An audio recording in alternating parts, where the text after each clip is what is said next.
Et moi j'ai choisi l'équitation. À l'époque il devait y avoir 150 voitures aux 25 heures de Spa. Et donc panne d'essence, dans une très grande partie, mes premières 24 heures, les premiers pas en GT et tout ça, je le faisais presque que parce qu'il était avec moi. Tout seul, Par contre, le step de passer en LMP2 pour aller directement au Mans, il était là pour le coup, il était gros. Qu'est-ce que je fais là ? Vraiment, qu'est-ce que je fais là ? En fait, pendant la première séance d'essai libre, j'ai perdu les freins. Le téléphone qui sonne. Je fais, les gars, dans 20 minutes, je peux être là, 25 minutes, mais pas maintenant. Là, je vous ai dit, je suis à l'hôtel. Bonjour à toutes et à tous et bienvenue dans Track Access, le podcast qui vous partage les récits des voitures emblématiques aux oubliés, en passant par ceux des passionnés qui font vibrer le monde automobile. Aujourd'hui, nous recevons Arnold Robin, actuel pilote de WEC au parcours quelque peu atypique. De la Fun Cup jusqu'aux 24 heures du Mans en passant par du prototype classique, Arnold reviendra sur les nombreuses anecdotes de ses années de pilotage.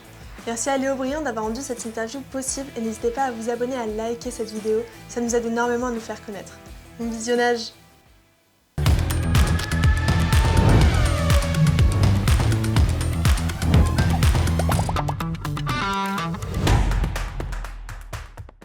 Salut Arnold, comment Bonjour. vas-tu ? Très bien. On est ravis de te recevoir sur Track Access.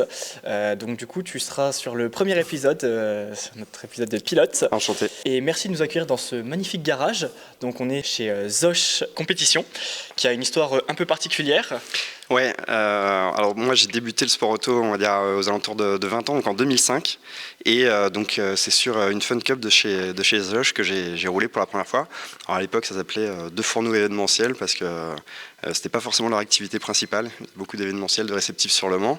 Et puis ils faisaient quand même rouler une Fun Cup, donc sur laquelle j'ai roulé aux 25 heures de Spa pour la première fois. On va y revenir très très vite.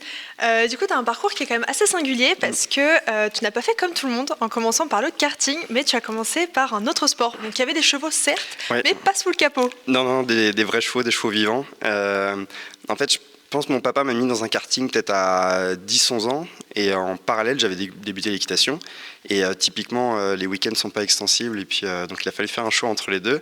Et moi, j'ai choisi l'équitation. J'ai fait partie de l'équipe de France des moins de 16 ans en concours complet, en junior, en jeune cavalier. Et puis, j'ai arrêté vers 20 ans parce que voilà... parcours me correspondait plus. Mais voilà, moi j'ai fait de l'équitation pendant 10 ans avant de venir au sport automobile. Donc moi j'ai fait du sport automobile pendant longtemps en loisir et c'est pour ça aussi aujourd'hui que j'ai un statut d'amateur et pas de professionnel. D'accord, mais justement tu es né au Mans, donc Ouais. c'est une ville qui est quand même bercée par la culture des 24 heures et ça n'a jamais influencé dans ta jeunesse? Alors, non seulement je suis né au Mans, mais je suis né au Tertre Rouge. Donc comme la plupart des Manceaux, c'est un virage du circuit des 24 heures. Mon papa faisait beaucoup de sport automobile. Il faisait du rallye raid quand j'étais petit. Il a fait 2 fois le Paris-Dakar. Donc honnêtement, petit, j'ai beaucoup traîné dans les garages, j'ai beaucoup traîné sur les circuits. On allait aux 24 heures tous les ans, donc c'est vrai que ça faisait partie de ma vie. Mais moi, j'avais pas accroché plus que ça avec le pilotage et puis la compétition en karting quand t'es petit, c'est très très très très compétitif. C'est dur, tu te bats contre les autres et moi je pense pas que j'avais au moins à 11-12 ans la niaque et l'envie absolue d'être devant tout le monde et donc voilà, j'y prenais moins de plaisir que monter mon cheval, le préparer pour le concours. Et puis c'est vrai que l'équitation, au moment de ton épreuve, t'es tout seul face à toi. Après, il y a la comparaison par rapport aux autres, mais t'es pas en train de te battre directement avec les autres. Et ça, c'est un truc petit qui me plaisait pas trop dans le sport automobile, qui a changé après depuis, mais je pense que c'était une des choses qui faisait que... Et puis après, comme mon papa aussi était pilote, enfin amateur aussi, et il y avait une sorte de comparaison ou quelque chose où je me disais... je sentais une attente de sa part, ça c'est sûr. Alors que dans l'équitation... Là, il n'y avait pas d'attente, j'étais libre de faire ce que je voulais, de progresser au rythme que je voulais. Donc voilà, ça me correspondait plus. Ouais, un peu comme une pression finalement de Je pense qu'il y avait une petite pression. Après, ou de faire au moins aussi bien, quoi. Ouais, il y avait une connexion, une continuité que j'avais pas envie de créer. Et du coup, comment tu as eu l'opportunité de rouler en Fun Cup pour la première fois? En fait, je sais plus si c'était un anniversaire ou Noël. donc fin d'année 2004. Et puis mon papa m'a offert une participation donc, aux 25 heures avec lui. Donc on était tous les deux sur la voiture, il y avait 2 autres pilotes, mais on était tous les deux. Et puis alors là, pour le coup, ça m'a énormément plu.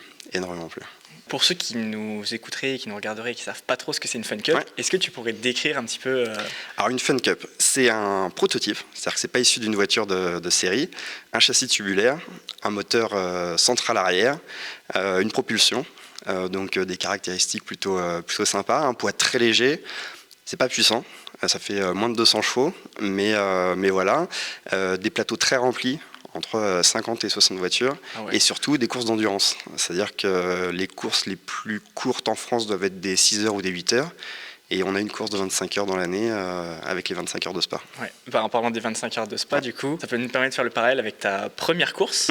Du coup, tu as attaqué directement avec une grosse endurance. Non, mais j'avoue, et puis je pense pas qu'on avait essayé la voiture avant, donc premiers essais, les essais libres, machin, et premier relais en course, de nuit, sous la pluie, avec, à l'époque, il devait y avoir 150 voitures aux 25 heures de Spa, donc ça fait rentrer rapidement dans le sujet. Donc voilà, t'essayes de survivre. Tu te dis que t'as, je sais pas, 45 ou 50 minutes à faire. Faut ramener la voiture sans la casser, puis ça sera déjà pas mal. C'est quoi justement les sensations que tu as pour ta première course? Tu te prends la pluie, la nuit. Est-ce que tu as peur d'un C'est accident? flou. Alors oui, je pense qu'il y a un peu de peur. Parce que tu te dis alors comme beaucoup de choses dans ma vie, mais qu'est-ce que je fais là? Donc tu essayes de t'adapter au mieux. Comme je dis, pas faire d'erreur. Sachant qu'après dans la course j'en ai fait une grosse d'erreur, mais voilà, tu essayes de faire de ton mieux, de te faire plaisir quand même, parce que tu es là pour t'amuser, mais ouais, c'est des grosses sensations pour un début. Mais ça veut dire que tu avais assez peu d'expérience avant de commencer. Donc zéro expérience. Après, c'est c'est l'avantage d'une Fun Cup, c'est que ça reste ultra accessible pour un pilote qui a jamais rien fait avant. Parce que comme je te l'ai dit, c'est pas très puissant, donc t'as pas forcément la puissance à gérer. C'est léger, donc t'es pas embarqué par le poids sur les freinages. Ça reste une voiture ultra accessible. Après, pour la faire aller vite, il faut de l'expérience. Mais vraiment un néophyte peut monter dans la voiture, et moi pour le coup c'était réellement le cas. Donc je te dis, j'ai fait un peu de karting, donc la notion de trajectoire je l'avais à peu près. Je crois que j'avais fait une fois un stage d'une journée sur des formules Renault, mais bon, quand même, mais non, complètement néophyte. Je savais pas ce que c'était un freinage dégressif, le talon pointe, non, ça me parlait pas non plus. Donc non, très peu d'expérience en ma première course. Ouais. Mais du coup, quand tu dis que c'est accessible, ça reste quand même des voitures de course, donc qui ont des boîtes mécaniques à l'intérieur? Non, aujourd'hui c'est des boîtes séquentielles. À l'époque, c'était par contre une boîte. Ok, donc quand tu as commencé, c'était. Mais à la limite, quand j'ai commencé, donc en 2005, l'immense majorité des voitures avaient des boîtes mécaniques, même sur des gros GT à l'époque, c'est des boîtes mécaniques. Tu avais les F1, les protos qui avaient des boîtes, les premières boîtes séquentielles. Mais non, il y a 20 ans, beaucoup de voitures avaient encore des boîtes mécaniques. Ouais. Parce que du coup, tu nous as dit que tu es arrivé sans connaître forcément talon pointe, les choses comme ça. Comment tu gères, tu fais ce que tu peux, tu essayes de rouler le plus vite possible, tu essayes de voir à peu près ce que les autres font.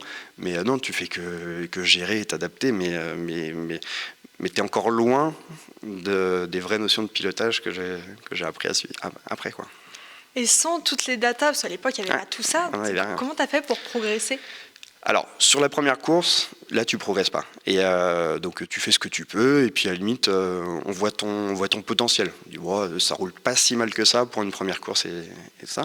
Et comme on a beaucoup accroché avec la voiture, avec pareil, de l'endurance accessible, l'année d'après, on a fait une saison complète. Et là, du coup, tu commences à travailler. Et à l'époque, tu écoutes les conseils des autres, mais c'est que de l'oral. Et puis, honnêtement, tu vas sur le bord de la piste. Tu regardes les autres rouler, tu regardes les bons roulés, tu vois les points de frein, mais tu le vois physiquement, tu vois sur le bord de la piste, tu vois les trajectoires, tu vois et à l'époque, il n'y a pas d'autre choix. Est-ce que tu penses qu'on progresse plus facilement aujourd'hui, du coup, avec toutes les datas, ou est-ce que... Évidemment. Ouais, évidemment. C'est-à-dire qu'aujourd'hui, juste un point de frein, je ne vais pas dire qu'il est facile à régler, mais tu vois tout de suite ce qui ne va pas. Nous, à l'époque, tu n'avais pas de caméra, donc c'était aussi ce que le pilote te disait qu'il fallait corriger, mais tu savais pas ce qui se passait dans la voiture, quoi. Ouais, en fait, tu étais obligé de tenter le truc et puis Tu tu es obligé voyais un si peu de ça tenter, passe ou pas. et puis celui qui doit te corriger, pareil, il va te voir en bord de piste, il regarde un petit peu. Aujourd'hui, quand tu as quelque chose à corriger chez un pilote, alors il le fait ou il le fait pas, mais le point qui est à corriger, lui, il sort tout de suite. Si le freinage il est pas bon, si le point de frein est pas bon, si le dégressif est pas bon, tu le vois tout de suite. Et en continuant sur les 25 heures de Spa, je crois que tu as une autre anecdote de panne à cette Ouais. course. Alors peut-être dans mes dernières participations, on a fait une panne d'essence. Et honnêtement, quand tu es pilote, tu peux faire une erreur de pilotage qui a des conséquences, machin. Tu peux avoir une casse mécanique. Ça, pareil, tu l'acceptes. Tu sais que ta voiture, elle a beau être révisée de fond en comble, il peut t'arriver quelque chose. Mais une panne liée à une erreur humaine pour laquelle toi, tu n'es absolument pas responsable, c'est un peu dur à vivre. Donc on a fait une panne d'essence parce que le nombre de tours avait été mal compté. Donc, moi, c'est vrai que dans la voiture, je me disais, tiens, ça commence à faire un petit peu longtemps que je roule. Puis tu vois rien au panotage. Et donc, panne d'essence, alors qu'on jouait. Alors, on était en tête. Après, avec le jeu des ravitaillements, au moins, on se battait pour un podium, quoi, en général. Et là, c'est la catastrophe, quoi. Et t'as perdu combien de temps à ramener la voiture? Je sais plus. En plus, alors, c'est une erreur que je ne ferais peut-être pas aujourd'hui, mais je m'étais très très bien garé. Ce qui fait que j'étais pas un élément gênant sur la piste, donc ils ont pris leur temps. Il y a peut-être d'autres voitures parce que quand tu as 150 voitures sur la piste, ils ont toujours des voitures à dépanner. Donc je sais pas, on a perdu peut-être une demi-heure, trois quarts d'heure. Donc là, Il faut pour bien le coup, choisir l'endroit où on s'arrête en fait. aujourd'hui, avec plus d'expérience, alors sans me mettre dans un endroit dangereux, mais dans un endroit où je gêne un peu plus et où je serais une priorité à dépanner. Ouais. Si tu devais te relancer, est-ce que tu trouves que la Fun Cup, c'est une bonne catégorie pour se mettre un pied dans le monde? C'est une super catégorie. Alors pour quelqu'un qui veut faire de l'endurance, Ok. quelqu'un qui n'a pas d'expérience du sport auto, tu vois, avant, en disant un jeune qui sort du karting, je ne sais pas si je l'enverrais sur de la Fun Cup parce que ça garde quand même un gros côté amateur. Par contre, pour le côté budget par rapport au temps de roulage, déjà c'est imbattable. Tu roules énormément en essai, tu roules énormément en course. Et puis, même si la limite de la Fun Cup, ça peut être un petit peu ces pneus qui sont très très proches, voire c'est des pneus de série. Donc ça, c'est un peu la limite de la voiture. Par contre, une propulsion à moteur central arrière avec la boîte séquentielle, machin, c'est des vraies voitures de course, quoi. Il n'y a pas d'aéro, quoi. De toute façon, c'est une voiture très légère, donc Voilà. tu dois tout sentir à l'intérieur. Donc à l'époque, tu fais ta première course de Fun Cup et tu voulais aller chercher quelque chose en particulier? T'espérais quoi comme évolution? Rien du tout. Rien du tout. C'était du. T'avais aucun rêve dans le sport automobile? Non, C'était juste pour c'était essayer? du loisir pur. Et après, même quand on s'est mis à faire des saisons complètes avec mon papa, c'était du plaisir pur. Il n'y avait aucune ambition. Mais je pense que j'ai pas beaucoup d'ambition encore aujourd'hui, mais il n'y avait aucun rêve de passer dans les catégories au-dessus, de rouler dans des voitures plus puissantes. Alors les 24 heures, je t'en parle même pas, c'était ça. Après, moi j'ai des petits souvenirs quand même où quand on commençait à performer un petit peu, des gens qui venaient nous voir, qui disaient tu devrais passer la catégorie au-dessus. On l'a jamais fait en fait quand on roulait tous les deux avec papa. Après, parce que tout ça, ça coûte de l'argent. Ouais. Et du coup, tu as été amateur pendant longtemps. Je suis encore amateur. Tu gagnais ta vie ou tu travaillais à côté à ce moment-là? On travaillait à côté. Et on d'ailleurs travaillait à côté pour pouvoir se payer les saisons de Fun Cup, sachant qu'à l'époque, on pouvait les financer par nous-mêmes. C'est-à-dire qu'on n'avait pas du tout de sponsors ou de choses comme ça. Okay. On travaillait la semaine pour pouvoir se payer nos courses de Fun Cup. Okay. Je suis un pilote classé amateur par la FIA, et donc classé bronze, et j'ai un métier à côté.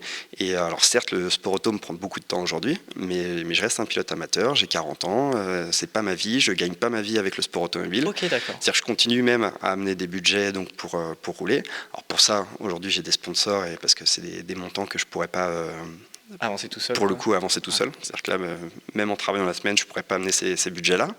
Mais donc voilà, mon statut a un petit peu changé parce que voilà, il y a des gens qui me soutiennent, mais je reste un amateur et le sport auto n'est pas mon activité principale. Tu as quand même réussi à évoluer dans ce milieu-là. On est d'accord. Ça s'est fait aussi en famille, grâce à ton frère, Maxime. Complètement. Complètement. Nous, on avait un petit peu arrêté la Fun Cup, je pense, pendant peut-être 2-3 saisons. Et puis Maxime, quand il a eu 16 ans, il a eu le droit de rouler en voiture. Et lui, pour le coup, il a eu un parcours dans le sport auto où il a fait du mini-kart, du minime, du cadet. Donc, une petite carrière en karting. Et donc, on a repris une Fun Cup pour tous les trois avec mon papa, mon petit frère. Donc, en 2015, je pense, un truc comme ça. Ouais, 2015. On a dû faire 3 saisons. On finit 3 fois 3e du championnat. Ça se passe bien, machin. Et puis, certainement un peu sous l'impulsion de mon petit frère, on a essayé la midget. On a fait une saison de midget, donc, qui est la classe un petit peu au-dessus de la Fun Cup, mais ça reste des voitures accessibles, raisonnables, mais on s'était bien amusé. Et puis là, il y a donc une association au Mans qui s'appelle SO24, qui aide des pilotes à accéder, alors pas forcément aux 24 heures tout de suite, mais un petit peu à l'échelon de l'endurance. Donc un programme de détection jeunes pilotes. Mon petit frère est sélectionné pour rouler l'année d'après, donc en CN. Donc là, qui sont des petits prototypes super sympas. Donc à l'époque, c'était des 2 litres Honda à l'intérieur, donc, mais pas ultra puissants, par contre des voitures ultra légères, ultra rigides, avec beaucoup d'aéro, là pour le coup. Et puis j'avais testé le CN à ce moment-là. Je me suis dit, allez, j'accompagne Maxime, lui il sera sur une voiture, moi je serai sur une autre, mais voilà, on va tester le petit niveau au-dessus. Alors pour le coup c'était un vrai cran au-dessus par rapport au Fun Cup et puis au midget. Je me suis dit on y va. Et là honnêtement, quasiment dès le début, moi je me suis dit, oh là, ça roule trop fort pour moi, ou il va falloir bosser beaucoup pour progresser, alors ce que j'ai fait. Et puis il y a eu une réorganisation dans la saison parce que les CN ont été annulés, machin et tout ça, et puis les LMP3 sont restés. Et finalement, je suis roulé dans la même voiture que mon petit frère. Et puis là, c'est un petit peu à ce moment-là que le projet a commencé tous les deux. Donc là, du coup, mon papa roulait plus avec nous. Et puis on s'est mis à progresser comme ça, en prototype, quoi, sur un petit championnat d'Europe qui était le V2V à l'époque. Mais voilà, c'est comme ça qu'on a débuté en prototype avec mon petit frère. Et si lui, il n'avait pas eu sa sélection, et puis s'il n'avait pas décidé d'y passer, moi, jamais j'y serais allé, quoi. Ouais. Est-ce que du coup, il y avait un peu cette relation de compétition, c'était très complice plutôt, et on essayait de se tirer vers le haut? Enfin, il y a les deux. J'avoue, quand on a commencé la Fun Cup ensemble, moi j'avais presque 10 ans de Fun Cup dans les jambes, et puis lui, il découvrait. Donc j'avoue que la première fois où il a roulé plus vite que moi, ouais, il y a toujours une petite rivalité, surtout entre frères, machin, à savoir qui est le plus rapide. Après, on a toujours fait de l'endurance ensemble, on a toujours été sur la même voiture, donc le côté complice et puis le côté, on se challenge tous les deux pour aller le plus loin possible. Finalement, il y a plus de complicité et d'entraide que de rivalité, mais quand il y en a un qui rentre, l'autre, il est toujours content. C'est réconfortant d'avoir un appui tel que son frère dans ce milieu-là. C'est ultra important. J'ai fait ma première saison tout seul, donc l'année dernière en wake. Il y avait des bons côtés parce que voilà, j'avais juste à me gérer moi et pas à gérer le duo.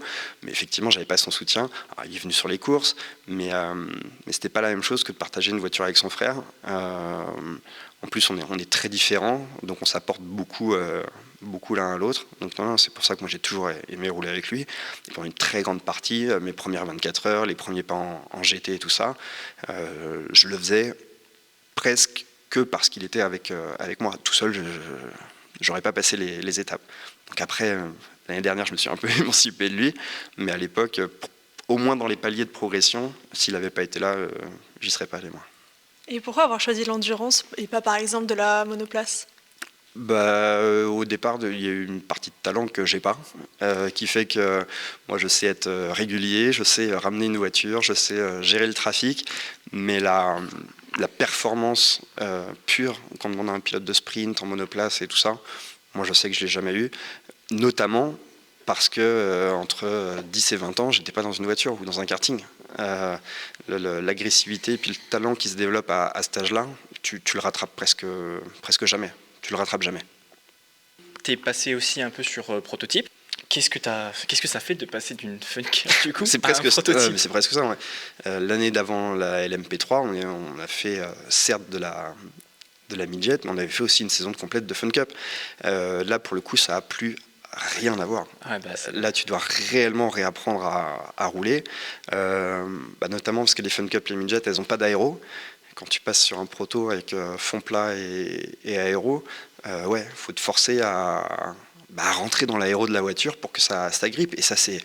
Moi, j'avais peut-être pas loin d'avoir 35 ans. Découvrir ça à cet âge-là, faut se faire violence, quoi. Ouais. Et typiquement, il y a plein de moments où j'ai dit les gars, c'est compliqué votre truc là. Max, je comprends que tu as envie d'y aller et tout ça. Allez, si, viens, continue, machin. Mais il a fallu se faire violence, ouais. Parce que c'est des autos ultra performantes, quoi. Là, pour le coup, même si la Fun Cup est une vraie voiture de course, elle reste un peu archaïque comparée à un proto. La CN, c'était génial. C'était ultra léger.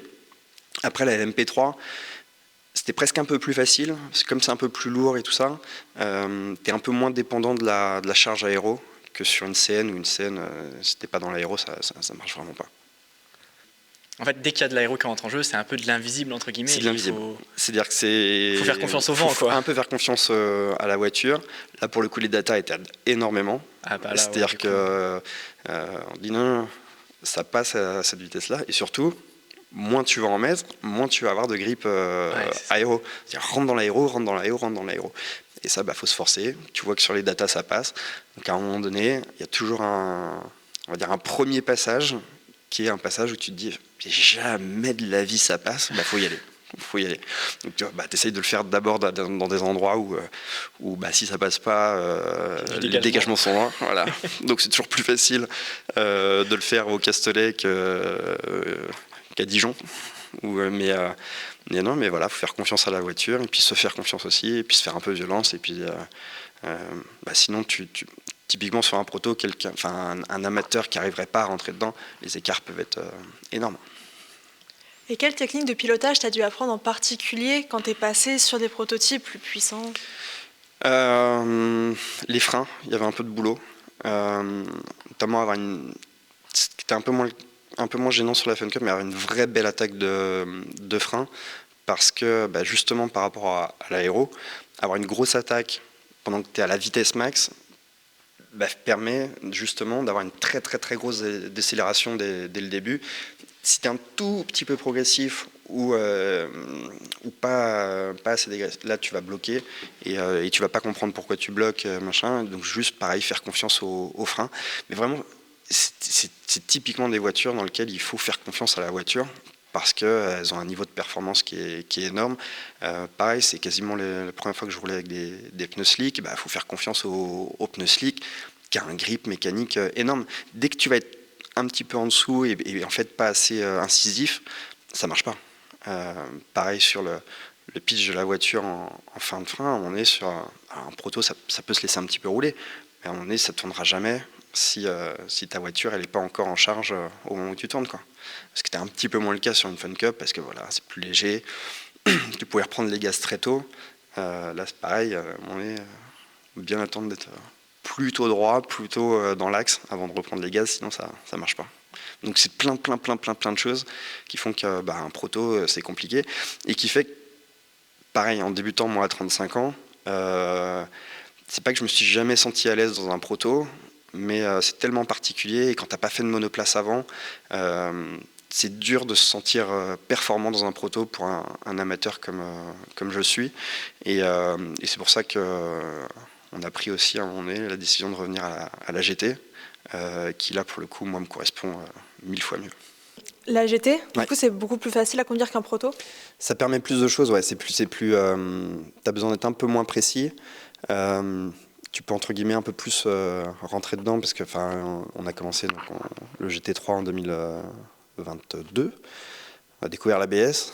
L'ABS, à un moment donné, je vais pas dire que c'est pas facile pour autant, hein, mais ça gomme un petit peu les différences entre pilotes. C'était un freinage un tout petit peu moins efficace. Mine de rien, tes points de frein sont les mêmes, et puis l'ABS va t'aider. Aujourd'hui, on a des traction control pareil qui sont ultra efficaces. mine de rien, une GT, c'est aussi un peu plus confortable qu'un proto. Il y a moins d'aéro, donc tu es plus sur le grip mécanique de la voiture, et le grip mécanique est toujours plus facile à appréhender que le grip aéro. Donc ouais, aujourd'hui, pour un amateur, c'est beaucoup, beaucoup plus facile.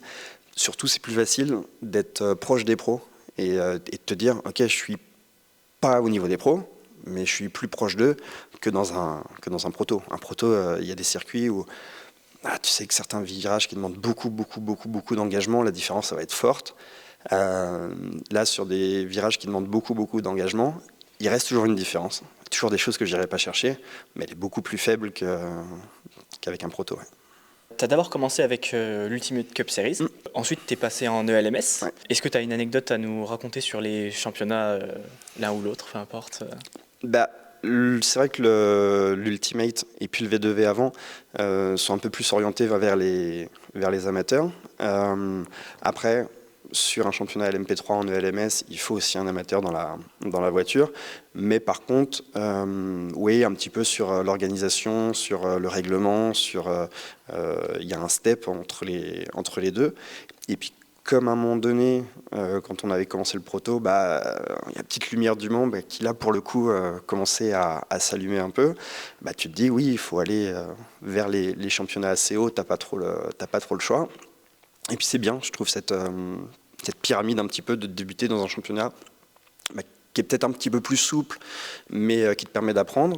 Et puis après, au fur et à mesure, je me souviens que l'année où on fait l'Ultimate, on avait fait Road to Le Mans dans l'année, qui là pour le coup est une course organisée par la CO, donc en ouverture des 24 heures. Et juste là, tu vois que le règlement il est un petit peu plus strict. C'est bien, t'apprends, mais je pense qu'on a progressé vite, mais on a quand même fait les choses dans l'ordre. Ouais. C'est en 2021 que tu fais ton tout premier 24 heures du Mans en LMP2. Ouais. Comment ça s'est passé ? Ça s'est passé. Il y a eu le Covid quand même. Donc on sortait de 2020, qui était une année à huis clos sur le circuit. Et puis 2021, où on savait qu'il y avait une jauge assez basse, peut-être à 40 000, 50 000 spectateurs. Et à un moment donné, il y a des pilotes qui, eux, ont des sponsors, qui ont besoin de visibilité, qui ont besoin d'inviter leurs sponsors sur la course.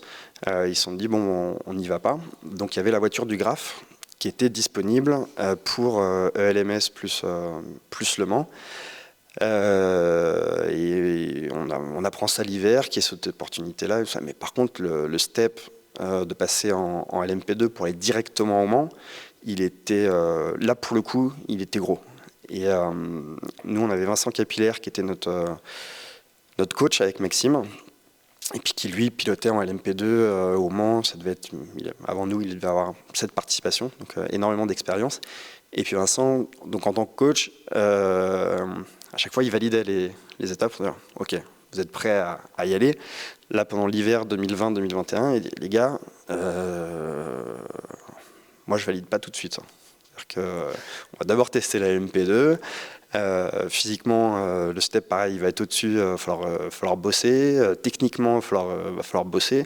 Donc, on peut faire des tests avec la MP2, mais je ne valide pas. Et puis, pareil, il nous a mis, parce qu'à l'époque, du coup, Le Mans avait eu lieu au mois de fin août. On avait vu les 2 premières courses de LMS. Et puis, il avait dit, bon, on refera un bilan après les 2 courses de LMS pour voir si je valide la participation au Mans ou pas. Et puis finalement, on a bien bossé et puis on y est allé. Mais là, pour le coup, c'était vraiment de l'opportunisme. Et c'est vraiment le Covid qui nous a aidés. C'est-à-dire qu'il y a un équipage qui dit non, on n'y va pas, on reporte à après. Nous, on s'est dit, on saute sur la chance de la voiture dispo. Le Graf nous connaissait parce qu'on avait fait une saison déjà avec eux en LMP3. Donc voilà, il y avait des ingrédients. Toutes les conditions n'étaient pas parfaites, parce que voilà, je pense qu'on était un peu vert quand même. Donc si on a une opportunité de faire les 24 heures en LMP2, on va pas passer à côté, quoi. À ce moment-là, tu avais très envie de les faire, ou tu t'es dit ça va être un peu dur ça va être chaud. Déjà, tu fais tes premiers roulages dans la MP2, tu dis que la LMP3, ok, la LMP3 c'est une voiture performante. Hein. Le step avec la P2, il est énorme. Aujourd'hui, des P2 qui seraient, on va dire, en version full, ça serait plus rapide que des hypercars. On est sur des voitures ultra performantes. Nous, comme c'était le début des hypercars en 2020-2021, ils avaient dégradé un petit peu les voitures, c'est-à-dire qu'ils avaient réduit un petit peu les capacités de réservoir, ils avaient mis des pneus un peu plus durs. Donc on avait une auto un peu moins performante que les LMP2 d'avant, mais le step avec la P3, il était énorme, énorme. Tu appréhendais le circuit en particulier? J'appréhendais tout, moi. J'appréhendais les premiers roulages, j'appréhendais les premières courses de LMS en me disant mais qu'est-ce que je fais là? Vraiment, qu'est-ce que je fais là? C'est-à-dire qu'il y a 3 ans, j'étais dans ma Fun Cup, j'étais bien. J'étais pas le roi de la piste, mais je maîtrisais le sujet. Là, les gars, je maîtrise rien. Enfin, je maîtrise rien. J'ai au moins le sentiment de pas être à ma place, quoi. Ça va trop vite. On est rendu sur un championnat européen organisé par la CO et au mois d'août, c'est les 24 heures, quoi. Les 24 heures du Mans en prototype. Donc non, moi j'ai toujours été très humble, je crois, par rapport à la progression en disant. Et après, c'est aussi ce qui faisait qu'en face, je bossais beaucoup. C'est-à-dire, pour moi, le challenge il était immense. Je me suis dit, non, mais j'ai pas le droit de passer à côté, donc il va falloir bosser physiquement sur le simulateur. Chaque séance de roulage en vrai, on l'optimise, on apprend. Mais quand tu arrives aux 24 heures pour la première fois en LMP2, t'as pas l'impression d'être prêt. T'as vraiment pas l'impression d'être prêt. Et tu te dis, voilà, je vais pas avoir assez de roulage dans la semaine, je vais arriver, mais c'est pas grave, il faut prendre le truc au fur et à mesure. Moi, je sais que pour la journée des essais préliminaires, je m'étais fait une petite sortie en fin d'après-midi sans conséquence. Juste, j'avais traversé le bac. Tu te dis, ouais, putain, Le Mans, c'est chaud quand même. Et puis Le Mans, c'est là que tu te dis, c'est quand même un circuit qui n'a rien à voir avec les autres. Il va falloir du temps pour l'appréhender, quoi. Finalement, cette appréhension, elle s'est transformée en qualité puisque tu as travaillé énormément. C'est ce qui t'a donné aussi toutes les opportunités que tu as eues. Oui, non, mais quelqu'un qui arrive... Enfin, moi, j'ai toujours travaillé comme ça en disant, il y a un vrai challenge devant moi. Et je pense que le jour où je me dis, je suis à ma place, je suis arrivé et tout ça, ça t'incite pas à bosser, ça t'incite pas à... Moi, là, par exemple, d'être en WEC l'année dernière, je me dis, il va falloir que je bosse dur pour être au niveau, quoi. Et donc, voilà, typiquement Le Mans, voilà, je me dis, il va falloir bosser dur pour faire une prestation au moins honorable. Et au final, ça se passe bien. Le rythme était un petit peu en dessous de certains équipages, mais je crois qu'on est la deuxième LMP2 à passer le moins de temps au stand. Ça, c'est une fierté. La voiture, on la rend à la fin de la course. Ça roulait droit, ça roulait bien. On n'a rien abîmé. Enfin, c'était une super expérience. On finit 5e dans notre catégorie. Donc non, c'était bien, mais c'était un gros challenge. T'as regretté à un moment donné d'avoir abandonné la Fun Cup et la tranquillité, entre guillemets, et d'être passé au prototype avec toute la pression qu'il y avait? Non, jamais. Parce que quand je décide d'y aller, j'y vais. Mais ce qui ne veut pas dire que tu n'as pas de doute et que tu ne te dis pas que ça va être dur. Mais non, jamais. Ce qui ne veut pas dire que demain, on ne pourra pas retourner en Fun Cup non plus et faire ça que pour le plaisir. Non, aucun regret.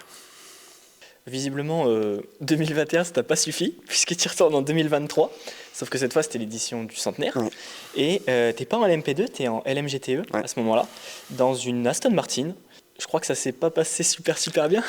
Non, c'est pas. Mais la saison globalement, c'est pas bien passé.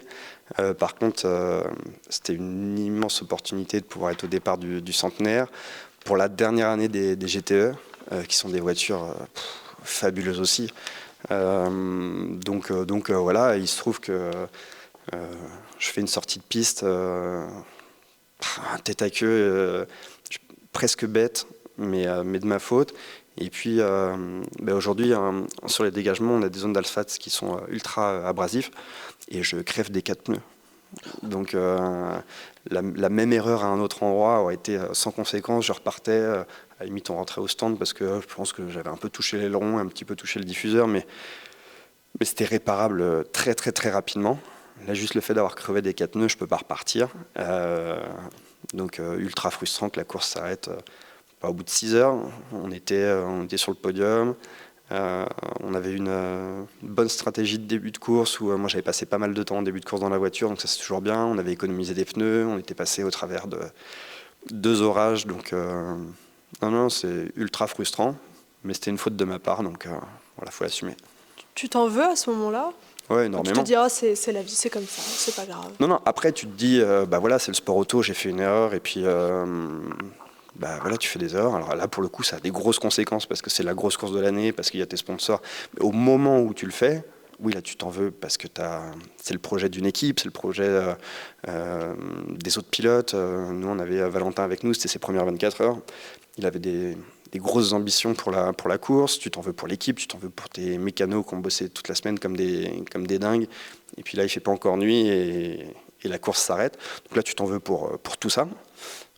Après, par contre, une fois la déception passée, bah, faut vite passer à autre chose, et puis ça sert à rien de ressasser. Et puis, bah voilà, des erreurs, j'en ai fait d'autres. Alors des fois, elles ont moins de conséquences. Des fois même, tu fais des erreurs qui n'ont aucune conséquence.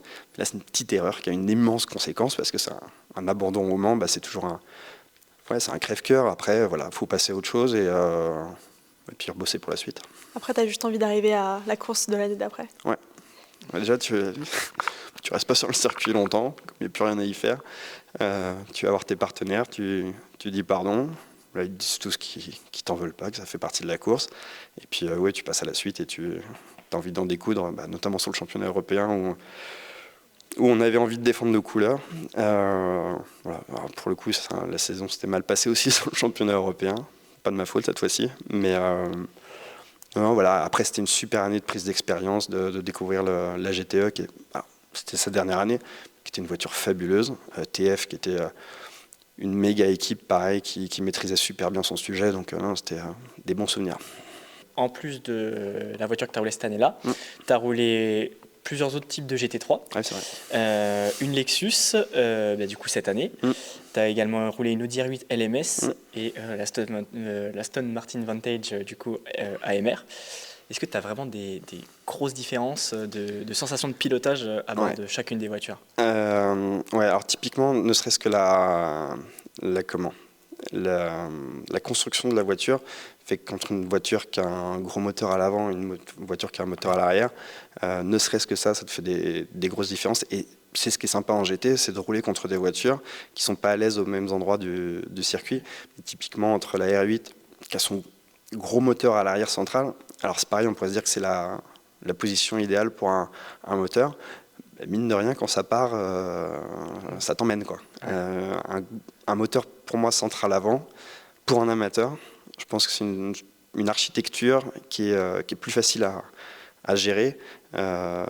L'Audi, qui pouvait être ultra performante, a été plus pointue à rouler que la Lexus ou l'Aston. Et sur ça, l'Aston et la Lexus, elles ont des structures à peu près pareilles, donc ça se ressemble un peu.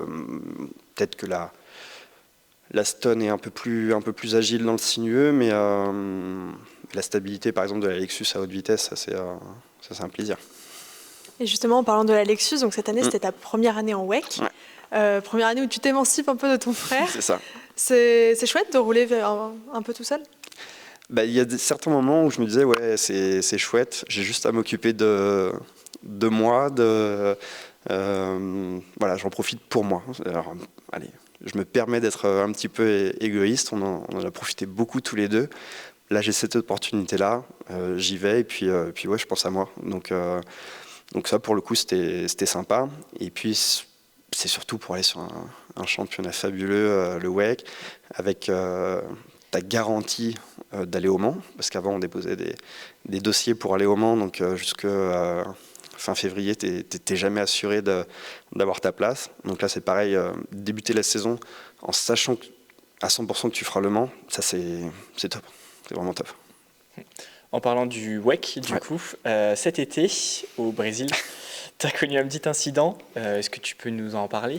J'ai connu un gros accident même, tu peux le dire. En fait, pendant la première séance d'essai libre, j'ai perdu les freins. Alors, j'ai perdu que les freins avant. Ça m'a permis de ralentir quand même un petit peu, mais pas d'éviter le crash. Donc, sur la deuxième ligne droite, donc où tu vas vite déjà. Donc voilà, je me suis aperçu que j'avais plus de frein à arriver au bout de la ligne droite. Donc tu cherches pas à éviter de taper, tu cherches où est-ce que tu vas taper pour qu'il y ait le moins de dégâts possible. Et puis finalement, châssis plié, moteur perforé, donc ça s'est terminé rapidement le week-end. Mais moi je trouve ça fou. T'arrives fin de ligne droite du coup, Mm. et t'appuies sur les freins, et ça freine pas. Et ça freine pas. À ce moment-là, Bah, en qu'est-ce fait, que tu... genre, dans ta tête, donc certes t'essayes de trouver un endroit, mais t'essayes de la ralentir le maximum. Tu sais que dans 4-5 secondes ça tape, il faut la ralentir le maximum. Donc tu rentres tes rapports, tu cherches, tu vois, j'ai cherché à la faire pivoter pour la faire partir en tête à queue. En fait, comme il n'y avait plus de bascule, que ta voiture elle reste à plat, la stabilité à haute vitesse de la Lexus a fait que j'ai jamais pu la mettre en tête à queue. Donc tu cherches une solution, machin, et puis dans la dernière demi-seconde ou quart de seconde, là tu lâches le volant, tu fermes les yeux et tu te contractes pour amortir le choc. Ouais. Et quand tu remontes dans la voiture, du coup, on va dire après un incident comme ça, il n'y a pas, au premier gros freinage fin ligne droite, tu n'as pas une appréhension qui naît Zéro. On avait identifié la panne, on savait pourquoi ça avait eu lieu. Si l'équipe avait été incapable de me dire pourquoi le problème était arrivé, là je t'avoue qu'il y aurait eu une appréhension, voire même... je remonte pas dans votre voiture les gars, moi. Si vous n'êtes pas capable de me dire pourquoi on a perdu les freins à ce moment-là, je remonte pas dedans parce que ça peut pas être une loterie et tu dois avoir confiance dans ta voiture, tu dois avoir confiance dans le travail que tes mécaniciens ont fait, tu dois avoir confiance dans ton équipe. Si tu n'as plus confiance dans ton équipe, tu montes pas dans la voiture. Donc là le problème avait été identifié, donc il n'y avait aucun problème pour la suite. Comme quoi les datas, c'est particulièrement important. Les datas, et puis de regarder ce qui s'était passé, et puis la pièce qui avait mal fonctionné. À chaque course cette année, c'est des courses d'endurance. Ouais. Est-ce que tu peux nous parler de toute l'organisation que tu as ? Et est-ce que tu as déjà eu des couacs d'organisation, justement ? Non, parce que moi j'essaye de tout prévoir et je suis pas quelqu'un d'excessif non plus dans la préparation. Mais j'ai pas envie que un souci d'organisation me perturbe mon week-end. En général, j'arrive toujours un petit peu plus tôt sur les circuits que ce qu'on me demande. J'anticipe les choses en regardant les plannings avant. Je suis quelqu'un de plutôt organisé. Non, qu'est-ce que j'ai eu un couac cette année. J'ai perdu mon téléphone avant une séance d'essai au Castellet. Et j'ai passé 3 jours d'essai sans mon téléphone, et là j'avoue que c'est un peu plus dur à gérer. Voilà, dans les petits couacs d'organisation. Mais après, non, tu prévois tes avions pour arriver suffisamment tôt. Pareil, pour que s'il y a un problème, tu puisses en prendre un après. Non, c'est important d'être bien organisé, pareil, bien gérer tes hôtels, tes voitures de loc, tes machins. Et d'ailleurs, comme je suis un pilote amateur, c'est à moi de le faire, c'est pas l'équipe qui le fait pour moi, quoi. Donc voilà, bien s'organiser, c'est important. Après, des fois, l'organisation, elle ne dépend pas que de toi. Des fois, c'est aussi des petits couacs entre l'équipe. Si c'est passé quelque chose aux 24 heures de Dubaï, avec une histoire d'hôtel. Alors là, pour le coup, ouais. Et puis en plus, c'était la première fois que c'était avec WRT à Dubaï. Nous, c'est notre première course en GT3. On découvrait... pareil, c'était un championnat un peu particulier dans lequel l'amateur n'a pas besoin de rouler tant que ça en course. Je crois que c'est peut-être 2 heures minimum ou 3 heures minimum. Et puis à un moment donné, il me dit Arnold, tu ne rouleras pas avant telle heure demain matin. Je dis ok les gars, moi je vais à l'hôtel. Hein. Me cherchez pas cette nuit, je suis à l'hôtel. Et puis finalement, il y a eu une neutralisation. Et ils auraient bien aimé que je sois là à ce moment-là, le téléphone qui sonne. Je fais les gars, dans 20 minutes, je peux être là, 25 minutes, mais pas maintenant. Là, je vous ai dit, je suis à l'hôtel. Et donc on perd la course pour ça, parce que l'autre voiture avec qui on se battait, eux, ils ont pu mettre l'amateur à ce moment-là dans la voiture, ils prennent un avantage, et puis qu'on n'a jamais réussi à reprendre après. Et donc depuis, même si l'équipe me garantit que je ne roulerai pas avant il est hors de question que j'aille dormir ailleurs que sur le circuit ou dans le camion derrière le stand. Ouais. Parce que comme tu n'étais pas là, ils ont été obligés de mettre un pro. Ouais, de mettre un pro pendant que la course était neutralisée. Donc là, tu mets du temps de roulage. Enfin, surtout, tu ne me mets pas mon temps de roulage, moi, pendant que la course est neutralisée. Ce qui, je l'ai encore vécu cette année au Mans. On a eu une très longue neutralisation en fin de nuit. bah là tu mets l'amateur dans la voiture, tu mets ton pilote le moins vite pendant que la course est neutralisée, comme ça fait pas d'écart. Et donc voilà. Mais voilà, c'est comme ça qu'on apprend. Et puis là, ouais, non, plus jamais j'irai dormir à l'hôtel pendant une course. Et justement, pour éviter tous ces petits couacs, quels sont un peu tes meilleurs tips que tu as appris au fur et à mesure de tes endurances? Il y en a plein. Et puis, typiquement, ta première année du Mans, tu essayes de super t'organiser avant, mais tu t'aperçois pendant la course qu'il y a des choses dont tu as besoin. Moi, je sais, maintenant, je sais combien de temps je mets pour m'endormir après un relais. Je sais combien de temps j'ai besoin d'être réveillé avant de monter dans la voiture. Alors, pareil, dans l'idéal, parce qu'il peut toujours y avoir des besoins de s'adapter. Je sais combien de temps il faut que j'ai mangé avant pour pas être en train de digérer quand je suis dans la voiture. Tu vois, typiquement, une course de wake, en général, ça démarre à 13h. Moi, je sais qu'à 11h, 11h30 maxi, il faut que j'ai fini de manger et tout ça pour être bien pour ma course. Et ça, tu l'apprends au fur et à mesure. C'est aussi pour ça qu'avec l'arrivée des GT3 en wake, j'étais un profil intéressant. C'est parce que j'avais déjà petite expérience du Mans et puis de l'endurance, pareil, tu vois, typiquement semaine du Mans, tu dois t'économiser toute la semaine parce que mine de rien, la semaine est longue, il y a beaucoup de sollicitations, mais à la fin tu dois avoir de l'énergie le dimanche à 16h et ça sert à rien de gâcher son énergie pendant la semaine, quoi. Donc ça, c'est typiquement des trucs que tu apprends un petit peu avec l'expérience, quoi. Comment tu te prépares physiquement pour un week-end de course en fait? Alors, ça va être plusieurs choses. Du sport simple, c'est-à-dire être du cardio et puis de la gym, un peu de stretching, mais ça, normal, juste pour être en forme et puis pour pouvoir enchaîner les relais. Et puis qu'à la fin de 2 heures de roulage, que ton physique soit pas un frein à ta performance. Juste que tu sortes de 2 heures de relais et voilà, que tu sois frais et pouvoir. Donc voilà, donc c'est pas non plus énorme en sport, mais faut être en forme. Pas mal de simulateurs.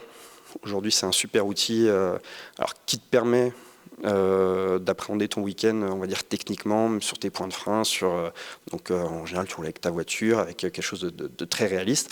Mais le simulateur, et Vincent Capiller, mon coach, sur ça, il est ultra efficace et qui va aussi faire travailler ma capacité d'adaptation, par exemple. Mais ok, je te dis pas comment on a réglé la voiture, je te dis pas quel est le grip de la piste, on y va.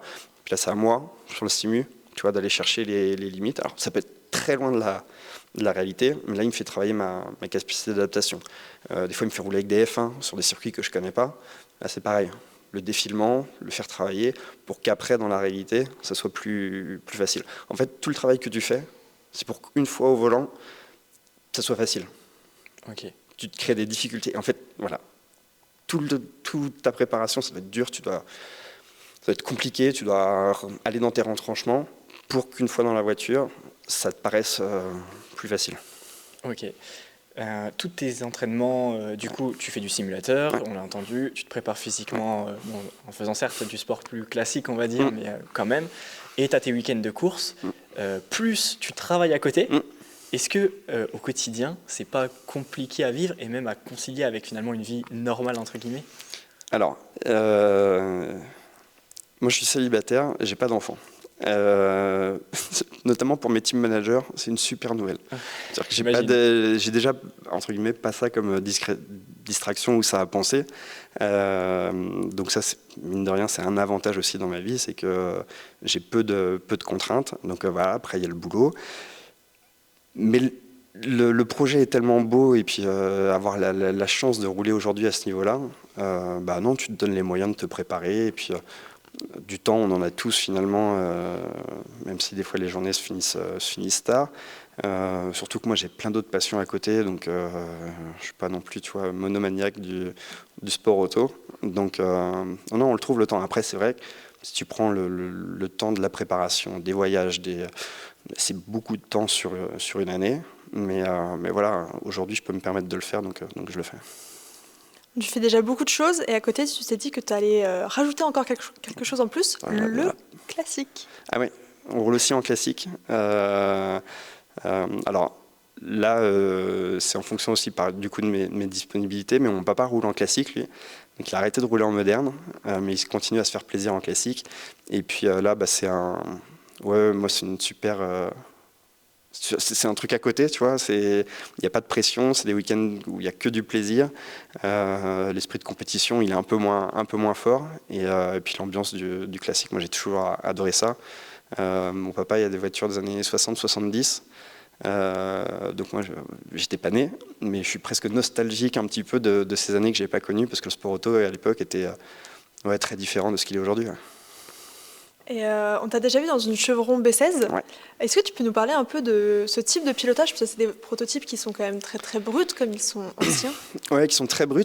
Par contre, la B16, mine de rien, dans sa conception, puis dans ses performances, ça reste presque ce qui est plus proche d'une voiture moderne. Mais par contre, c'est pur en fait. Je trouve que la conduite d'une voiture ancienne, elle est pure, les odeurs, le bruit, ça n'a rien à voir. Donc non, j'adore rouler dans les anciennes.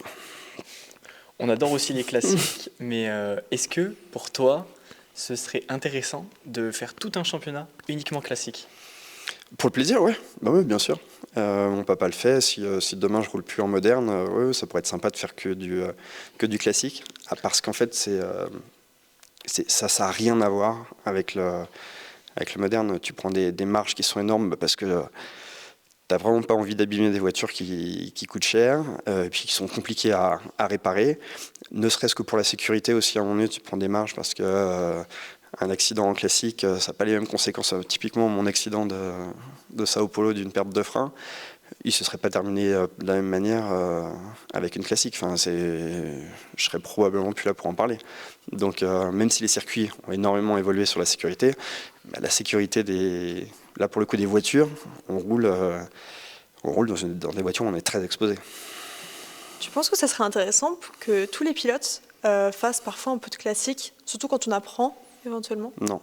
Pour moi, c'est vraiment totalement différent. C'est du plaisir. C'est du pur plaisir. Sur une classique, par exemple, tu peux pas taper dans les freins pendant un relais d'une heure comme tu tapes dans les freins aujourd'hui d'une voiture moderne, parce que ça se mettrait à surchauffer et puis ça marche pas. Tu peux pas taper dans la boîte comme tu tapes dans une boîte de voiture moderne. La direction a presque plus rien à voir. Donc pour le plaisir, oui. Pour un apport sur du pilotage, pour moi, c'est vraiment, vraiment, vraiment différent parce que tu prends des marges énormes sur une classique. Imagine, nous, demain, on veut apprendre à piloter, mais juste comme ça, pour s'amuser. Selon toi, quelles sont les premières choses qu'on devrait travailler ou apprendre pour commencer à progresser? Le plus important, aujourd'hui, c'est de faire la notion de trajectoire. Mais mine de rien, aujourd'hui, ça s'apprend vite, parce qu'on peut bien le travailler au simulateur, par exemple, ou en regardant des vidéos d'on-board. La trajectoire, c'est quelque chose qui peut être facilement travaillé, mais qui est ultra importante. Et puis, le gros point, mais de toute façon, qui est toujours le point pour rouler vite, il faut bien freiner. C'est-à-dire appuyer sur la pédale de droite et passer des vitesses en ligne droite. Tout le monde sait le faire. Bien freiner au bon moment, avec le bon dégressif, avec la bonne balance le bon équilibre de la voiture. C'est ce qui est le plus dur et c'est ce qui fait la différence entre un bon et un mauvais pilote. Donc travailler au frein. Par contre, je pense qu'aujourd'hui le simulateur est un super outil pour progresser, même pour développer ses sensations. Aujourd'hui, on a des softs et puis du matériel même en volant et en pédalier qui sont capables de t'offrir des vraies sensations, des sensations qui sont proches de la réalité, quoi. Et ça, c'est pour moi un vrai outil. Et en amateur, ça vaut plus le coup d'essayer de faire du karting ou des stages de pilotage dans des GT? Si un jour tu veux faire de la voiture, et puis le karting, pour moi, il ne va pas t'apporter grand-chose, parce que là, pour le coup, c'est des pilotages qui sont très, très, très différents. Par contre, si tu commences avec une Fun Cup, là, ça te donnera clairement une idée et des outils et de l'expérience pour des voitures plus puissantes. Parce que certes c'est moins puissant, certes il y a moins de grip sur les pneus, certes, mais la mécanique d'une voiture elle est là. Et si tu veux faire du GT, une Fun Cup c'est très bien. Et puis si tu veux aller sur du proto, une journée de stage en Formule Renault ou Formule Campus, si tu fais une journée de stage, ça coûte pas non plus si cher que ça. Puis là, tu vas apprendre beaucoup, puis tu vas être encadré, on va regarder tes datas, on va regarder tes freins, on va regarder tes trajectoires, et puis là, tu apprendras beaucoup. Et puis après, pour progresser, pour moi, on ne progresse pas tout seul. Faut être encadré, il faut avoir des bons moniteurs, et après, à la saison, des bons coachs, mais il faut être encadré. Tout seul, on ne progresse pas. C'est toujours quand on a des coachs qu'on arrive à mieux Évident. progresser. Et quand on a les bons coachs, parce qu'il y a des bons et des mauvais. Et en 2025, qu'est-ce qu'on peut te souhaiter pour ta saison ? On peut me souhaiter un peu plus de perfo que l'année dernière. Moi, ça m'irait bien. Mais je crois que c'est l'état d'esprit dans lequel aujourd'hui est l'équipe et puis mes futurs coéquipiers. L'année dernière, c'était la première année pour ASP en WEC. C'était leur première année avec la Lexus. Ça faisait beaucoup de premières fois, donc forcément, on a appris. Sur la première course, on n'était pas forcément prêt. On a progressé toute la saison. Moi, voilà, une saison un peu plus perfo que l'année dernière, ça m'irait bien. On te le souhaite. Je prends. On aime bien terminer le podcast par quelques mini-concepts qu'on va t'expliquer tout de suite. La première chose, ce sera vérité ou fausse croyance. Donc, je vais te donner 5 phrases, Okay. 5 vérités ou 5 croyances générales. Je te dirai ce que j'en pense. Et tu nous dis ce que tu en penses exactement. Alors, sans le kart, on ne peut pas faire de carrière de pilotage. Pour moi, c'est faux, la preuve. Alors, on peut pas parler de carrière dans mon cas, mais non. Alors après, oui, le kart, en fait, ça te permet une chose, c'est de rentrer dans la filière, dans le côté sport auto, et puis arriver avec 15 ans en monoplace avec une expérience de pilotage, de trajectoire, de bataille en peloton. Si tu vises la F1, ouais, on peut être d'accord. Si tu vises pas la F1, pour moi, tu peux débuter un peu plus tard directement en GT et être perfo. Ok. Donc fausse croyance. Ça dépend de la catégorie qu'on vise. En F1 aujourd'hui, oui, effectivement, si t'es pas passé par le kart, ça va être compliqué. Mais pour faire une carrière en sport auto, pour moi, tu peux te passer du kart. Ok. Les voitures modernes rendent le pilotage plus accessible. Évidemment. Évidemment. Notamment avec tout ce dont tu nous parlais. Toutes les assistances, les ABS, machin. Et puis là, tu vois, typiquement, je vois la différence quand tu repasses en classique et que tu dois faire ton talon de pointe, machin, freiner. Enfin, oui, évidemment. Il faut toujours attendre que le moteur soit bien chaud avant de partir rouler. Alors oui, évidemment. Sauf que nous, en sport auto, on n'a pas à s'en préoccuper parce que l'équipe fait une préchauffe. Donc, quand tu montes dans la voiture, alors, tu surveilles toujours. Si tu as ton moteur à 30 degrés, là, effectivement, tu ne vas pas taper dedans. Mais en fait, l'équipe fait la chauffe avant. Et donc, tu n'as pas à t'en occuper toi, en tant que pilote. Mais évidemment qu'il faut tout préchauffer. Les courses d'endurance sont une question de chance. Ça dépend une 6 heures ou une 24 heures. Sur une 24 heures, tu as forcément une part d'inconnu. Et oui, ton résultat peut dépendre de la chance. Après, elle offrira de la chance qu'à ceux qui ont fait une course parfaite. Donc, oui et non, mais le facteur chance sur une course de 24 heures, oui, il existe. Il faut savoir la provoquer. Ouais, c'est ça. C'est-à-dire qu'il faut te mettre dans toutes les bonnes conditions pour pouvoir profiter des moments de chance. Et un bon pilote est celui qui va le plus vite? Non, certainement pas en endurance. En endurance, c'est un pilote qui va vite sur 5 tours, mais qui dépasse jamais les 5 tours, donc ça va être compliqué. Et qui à chaque fois te ramène une voiture tordue parce qu'il a trop tapé les vibreurs ou parce qu'il a été au contact avec les autres, donc non, certainement pas. Mais même en F1, celui qui va vite à la fin, c'est aussi parce que c'est celui qui a le mieux travaillé avec son équipe, machin, et tout ça. Donc non, le meilleur pilote, c'est certainement pas celui qui va le plus vite. C'est celui qui est le plus régulier finalement. Plus régulier, celui qui a réussi à bien régler sa voiture, celui qui a... Il y a tellement de paramètres que juste aller vite, alors ça aide, mais c'est pas, pour moi, de définir un meilleur pilote comme ça, non, suis pas d'accord.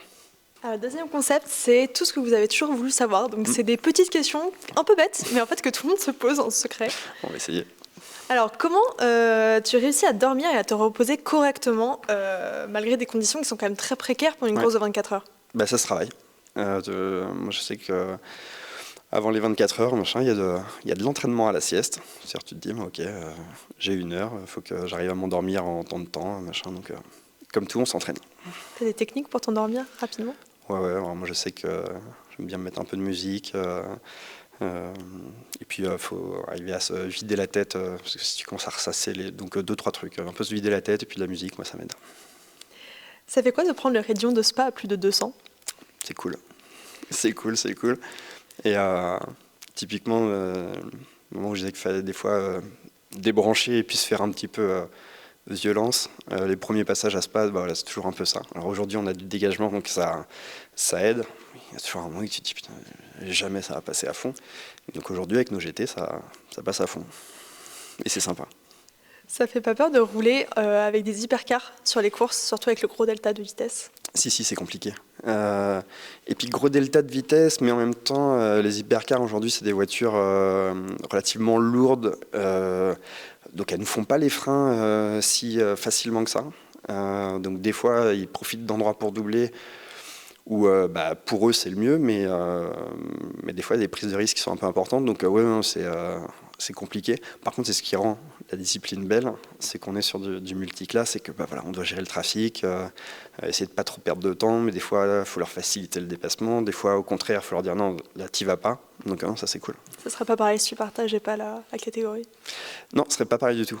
J'ai roulé en GT World Challenge où il n'y a que des GT, alors du coup c'est plus intense entre les GT, mais aussi mon côté plus simple où tu sais que ce qui arrive, t'as beaucoup moins besoin de regarder ce qui arrive derrière. Qu'est-ce qui se passe à la fin d'une course de 24 heures? Tu dors toute la journée suivante? Alors, c'est un peu compliqué des fois de redescendre un petit peu de la pression et puis de l'adrénaline qu'il y a eu sur... Donc je sais que de toute façon tu restes un peu sur le circuit pour fêter l'arrivée avec ton équipe. Tu vois, chez ASP, c'est une petite traduction de hot dog à la fin de la course avec toute l'équipe, donc ça c'est sympa. Et puis après, faut retourner à la maison, mettre la combine dans la machine à laver. Tu vois, tu retournes à... Mais c'est vrai que c'est des fois un peu dur de redescendre, et puis parce que ça a été tellement d'émotions et d'adrénaline pendant 24 heures que la descente, des fois, elle est un peu compliquée. Le retour au quotidien. C'est un moment inoubliable. Ouais, mais évidemment. Et puis on vit des choses tellement intenses, tellement que ce soit bien ou mal passé d'ailleurs, dans les deux cas, que lundi matin au boulot, des fois, ça manque un petit peu la course. Ça doit être comique. Ouais. Penses-tu qu'un jour les voitures de course, alors que ce soit hypercar, GT ou Formule 1, elles iront plus vite que les voitures actuelles ou par question de sécurité, ça ne changera jamais? Je pense qu'aujourd'hui on est dans des temps autour où les GT ça correspond aux GT parce que de toute façon tes GT de route elles sont limitées elles ont des caractéristiques de puissance, de poids, d'autonomie, de tout ça, donc je pense qu'on en restera assez proche. Les protos au Mans, il y a une volonté, tu vois, qu'elles tournent autour des 2,30 au tour et qu'elles n'aillent pas plus vite. Alors elles pourraient aller plus vite, les voitures du Mans. Et puis aujourd'hui, les F1, on a déjà eu des F1 qui allaient beaucoup plus vite et qui techniquement pourraient aller beaucoup plus vite. Les pilotes ne seraient pas capables de rouler dedans. Et en même physiquement, il y a des voitures, si tu leur mets des charges aéro de dingue, ça pourrait passer 20, 30, 40, 50 km/h plus vite dans les virages. Mais après, il y a une limite physique du pilote, faut que le coup tienne, donc non, je pense qu'on est sur... les technologies évolueront, la fiabilité pourra peut-être évoluer un petit peu, il y aura toujours des évolutions, notamment peut-être sur les modes de propulsion, mais la performance pure, pour moi, aujourd'hui, on restera sur quelque chose de proche de ça. Les vitesses, elles sont très bien adaptées. Aujourd'hui, elles sont bien adaptées. Aujourd'hui, tu as des limites de pneus, tu vois, des limites mécaniques ou des choses comme ça. On gagnera peut-être en performance sur la durée. On aura peut-être des pneus qui dureront plus longtemps que ce qui dure aujourd'hui. Des petites choses, mais sur la performance pure, je pense qu'on restera sur des... Et puis aujourd'hui, surtout, ça fait un équilibre qui est cohérent. Donc, non, je ne pense pas qu'on ira beaucoup plus vite, je pense pas. Et en fait, quand tu regardes d'un règlement à l'autre, d'une année à l'autre, c'est pas la volonté d'aller plus vite, plus vite, plus vite. Des fois, la volonté, par exemple, d'un règlement à l'autre, c'est de rester sur les mêmes performances, mais par exemple que les coûts soient moindres. Tu vois, ça, je pense que ça peut être une bonne évolution, un bon progrès, c'est que les voitures coûtent moins cher. Ou l'exploitation des voitures coûte moins cher. Et puis de toutes les manières, les vitesses de maintenant sont déjà très impressionnantes. Ouais, ça roule vite. Alors juste pour finir ce podcast, on aime bien finir sur 60 secondes de questions-réponses. Alors tu vas devoir répondre le plus brièvement possible. Je vais dire n'importe quoi. Non, c'est des questions faciles, vraiment le plus bref possible, Okay, ça marche. et de répondre à un maximum de questions. Ok. C'est parti. Plutôt conduire avec une boîte manuelle ou séquentielle? Ouais, séquentiel. La Fun Cup ou le karting? Fun Cup. Penses-tu que le talent suffit pour devenir pilote? Non. Le circuit le plus exigeant où tu as roulé? Spa. Les 24 heures du Mans ou les 24 heures de Spa? 24 heures du Mans. Ça t'intéresse de rouler des supercars sur un circuit? Non. Tu aimerais essayer de rouler dans un groupe C? Ouais. Plutôt prototype ou GT3? GT3. Ton coéquipier préféré? Mon frère. Tu as envie d'évoluer en hypercar? Non. Une hypercar est aussi physique à conduire qu'une Formule 1? Non. Plus la voiture est lourde, plus elle est stable? Oui et non. Non. Qui détient le record du monde pour un arrêt de ravitaillement en endurance? Toyota ou Porsche? Allez, Toyota, mais je suis pas sûr. C'est Toyota. Tu aimerais remonter à cheval un jour? Ouais, pourquoi pas, ouais. Tu préfères rouler par temps froid ou chaud? Chaud. Est-ce que la monoplace t'intéresserait? Non. Quel autre GT3 aimerais-tu essayer? La Ferrari. Allez, j'ai une dernière question. Les programmes jeunes de pilotage ouvrent-ils vraiment des portes? Évidemment. Évidemment. Eh ben, merci beaucoup Arnold Merci pour nous à vous avoir deux. accordé de ton temps et nous avoir raconté toutes ces histoires. Moi, j'espère que c'était intéressant. On était ravis de t'avoir eu pour ce premier épisode du coup. On espère que ça t'a plu. Ouais, ce serait sympa. Et déjà, on te souhaite le meilleur pour Merci la saison beaucoup. 2025. Je prends. J'espère que ça se passera bien. Et puis on espère te retrouver sur les circuits éventuellement. Et ben pourquoi pas. On se dit à bientôt. À bientôt. À bientôt.